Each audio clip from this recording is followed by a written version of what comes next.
first thing you want to do at the scene of a collision is call the police. And you may say, well, do we really need to do that? We can just exchange information, do it informally. And the problem with that is a lot of times people are very apologetic after the collision, but then later when you contact their insurance company to get your car fixed or your medical bills paid, they'll deny responsibility. They'll say, well, you backed into me, there's no proof that this happened the way you said it, and you may end up with your claim being denied and then you being out of pocket for deductibles and stuff through your own insurance company. So the most important thing is call the police. And by law, if it's over $500, you're required to call the police and have a report written. Second thing is if you are feeling pain or somebody's complaining of injuries, is you want to make sure when you call 911 you let them know that there are injuries or somebody's complaining of pain, so they send fire rescue. And the reason you want to do that is sometimes injuries may not seem like a big deal. You may have a headache, you may have neck pain, you may feel off, but you may think it's not a big deal. Over the years, we've had many cases with traumatic brain injuries, herniated discs, undiagnosed fractures, severe tears of ligaments in the neck.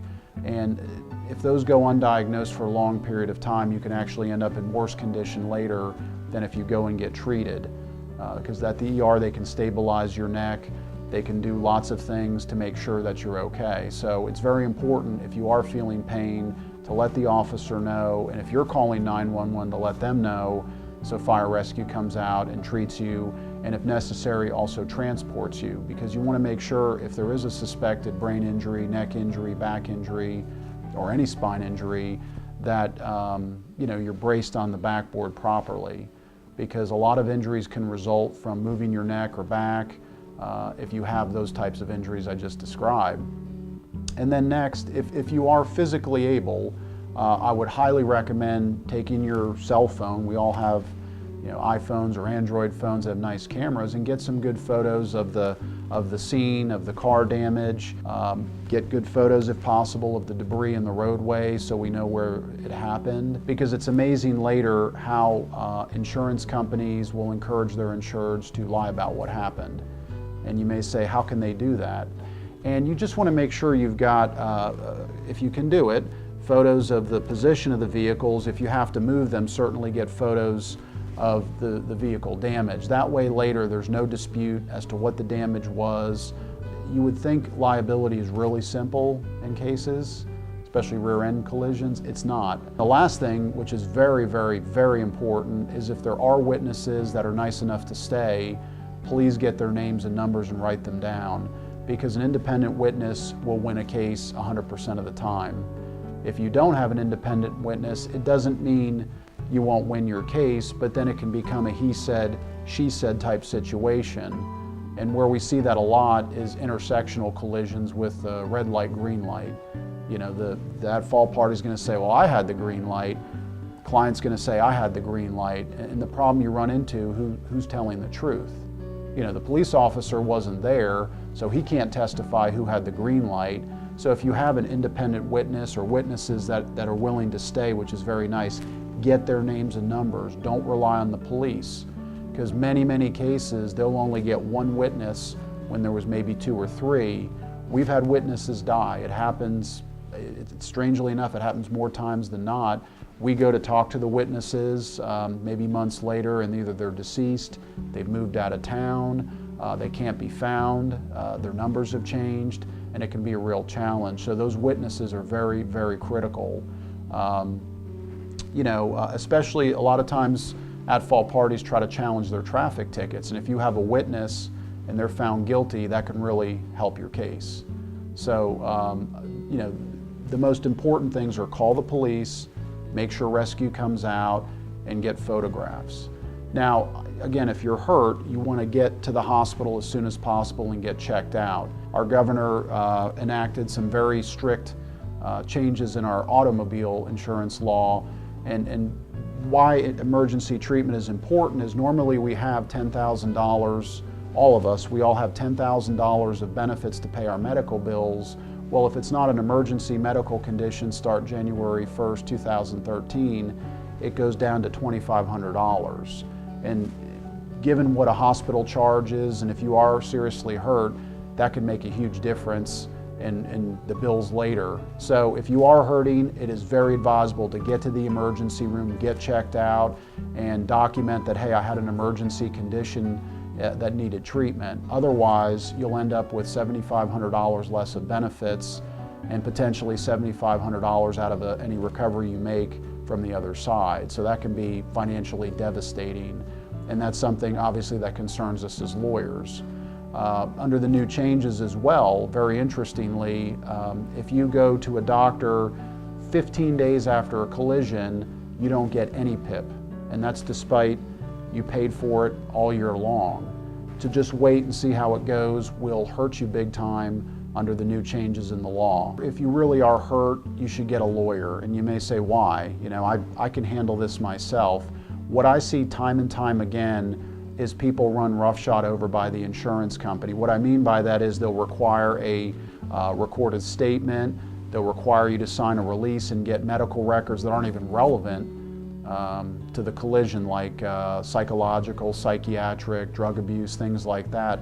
There's no reason for you to give those up. They're normally privileged, but the insurance company will get them. And people are just trying to do the best they can, but they will say things that you know, although may not seem like a big deal, could almost admit fault. For example, if they ask you, could you have done anything differently? People a lot of times flippantly will say, well, you know, guess I shouldn't have been there that day, or well, maybe if I hit the brakes a little harder, maybe it would have been avoided. Something like that. And when in reality, they did nothing wrong at all. By making that statement, you've admitted you're comparatively at fault. Those statements can be played in a legal proceeding in front of a jury later, so you want to make sure that before you give a statement, you know what you're clear on what happened, and you don't make kind of flippant off the cuff comments. So now the insurance company is going to say, sir, by your own admission, you're partly at fault. We're not going to pay all your bills, or we're not going to pay all your claim. You don't want that to happen.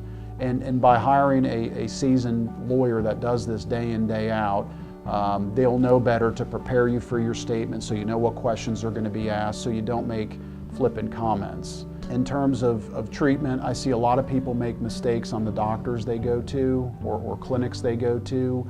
Sometimes they'll go to places that really aren't qualified to treat the kind of injuries they have. Like they may have a knee injury and they go to a clinic that doesn't treat knee injuries, or they have a serious neck injury and they may go to somebody who doesn't treat that serious nature of a spine injury. And since you have limited PIP insurance to pay your medical bills, you want to make sure you're getting the right treatment that you need right now. We see a lot of times people go to clinics that really are just primarily interested in the PIP insurance, not really the client as much, but just getting that PIP insurance for the treatment. And once it's used up, they're kind of kicked out on the curb, and that's just really unfortunate. There's just a lot of pitfalls people fall into time and time again that kind of ruin their case before it gets started, that if they had a seasoned lawyer to represent them, they wouldn't make those mistakes. And that's, we take great pride in that we're there with you every step of the way. It is me and my staff. It's not, you know, just some, you know, secretary down the hall handling the case. I will be there to prepare you for your statement. You know, I will be there if we need to go out and take photographs of the scene or photographs of the car. I'm actively involved in every case in my office, and some larger firms are not. And they'll let you give statements and sort of ruin your case in the process, and it's a shame because that doesn't need to happen. Is your lawyer a seasoned practitioner in the area of personal injury and automobile collisions? Because if they're not, a jack of all trades does not understand the intricacies of the cases. I mean, you think, well, it's a rear-end collision, I'm hurt, how difficult can it be? Well, it can get extremely difficult because, again, as we talked about with fault, if the wrong statement is given, you can be in trouble right at the beginning. If there's a dispute about liability, we have the ability to hire accident reconstructionists to be out at the scene as quickly as possible to document everything before all the evidence is gone. And that's especially true in trucking collisions, where if you don't get out there immediately, you may have no evidence to prove your case later. Sort of general practitioner lawyers don't know that. they don't have the financial resources to spend the money to hire the experts, hire the reconstructionist, hire the vocational rehab experts. We have the financial resources to do that, and we're committed. If we take your case, we're committed to your case. We will spend the money necessary and we'll put the time in. And that's not true of most just sort of general practitioner lawyers that just sort of dabble in personal injury because they believe they can make some money doing it. When choosing a lawyer, look at their trials. I mean, have they been in trial before? Do they actively litigate their cases, or have they never filed a lawsuit in their life? I mean, if you don't know how to litigate and try cases, the insurance companies will not take you seriously. They will simply just starve you out, or I should say they will starve your lawyer out, which ultimately starves your case out, and you'll get a lot less money. The lawyer needs to have the financial wherewithal and the guts to go challenge the insurance company in court and try the case if necessary. And now that's not to say, every case is tried. I mean, because still a small percentage of cases are tried to a jury, but if you got to file a lawsuit and show them you're serious, sometimes that's what it takes to get a fair result. And we're willing to do that on every case in our office, not just the big ones. Even if it's just a smaller whiplash case, we'll file suit on it. We're not afraid to do that. I think it's the lawyer's commitment to the clients. That to me is probably the most important thing. What I see with a lot of lawyers that are good and that are seasoned personal injury practitioners is they're never in the office. Clients can't get in touch with them. They can't reach them. They don't know what's going on with their case. All they want to do is find out, hey, what's going on? And their lawyer's doing, whatever. They're on vacation, or they only come into the office maybe a couple days a week to, check things out, and their paralegals are running the show. That is, I believe, a recipe for disaster, because insurance companies call us all the time and need things, and we have to be ready to provide them. And then you need to have a pulse on what's going on with your cases. So if you pick a lawyer who's sort of not that interested in the caseload, again, you'll have a major problem. And look, the insurance companies know all of us very well. They know our temperaments, they know our financial resources, they know how many cases we've filed, how many trials we've been in. They ask around. And if you've litigated a lot of cases like I have, you know all the defense lawyers, and the defense lawyers who they hire will tell them, this is what this guy's about, this is what he'll do, and they'll make recommendations based on that. But if you hire a lawyer who's sort of absent, that's what the word's going to get to the insurance carrier, and I can guarantee you're not going to get a good result on your case.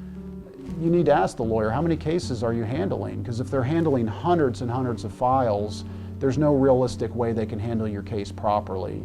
It's just too much work for one person to do, and what happens inevitably is most of the cases are kind of sitting there doing nothing for a year or two. The carriers know that, and they just sit back and kind of wait and say, well, nothing's happening, we just sort of keep quiet here.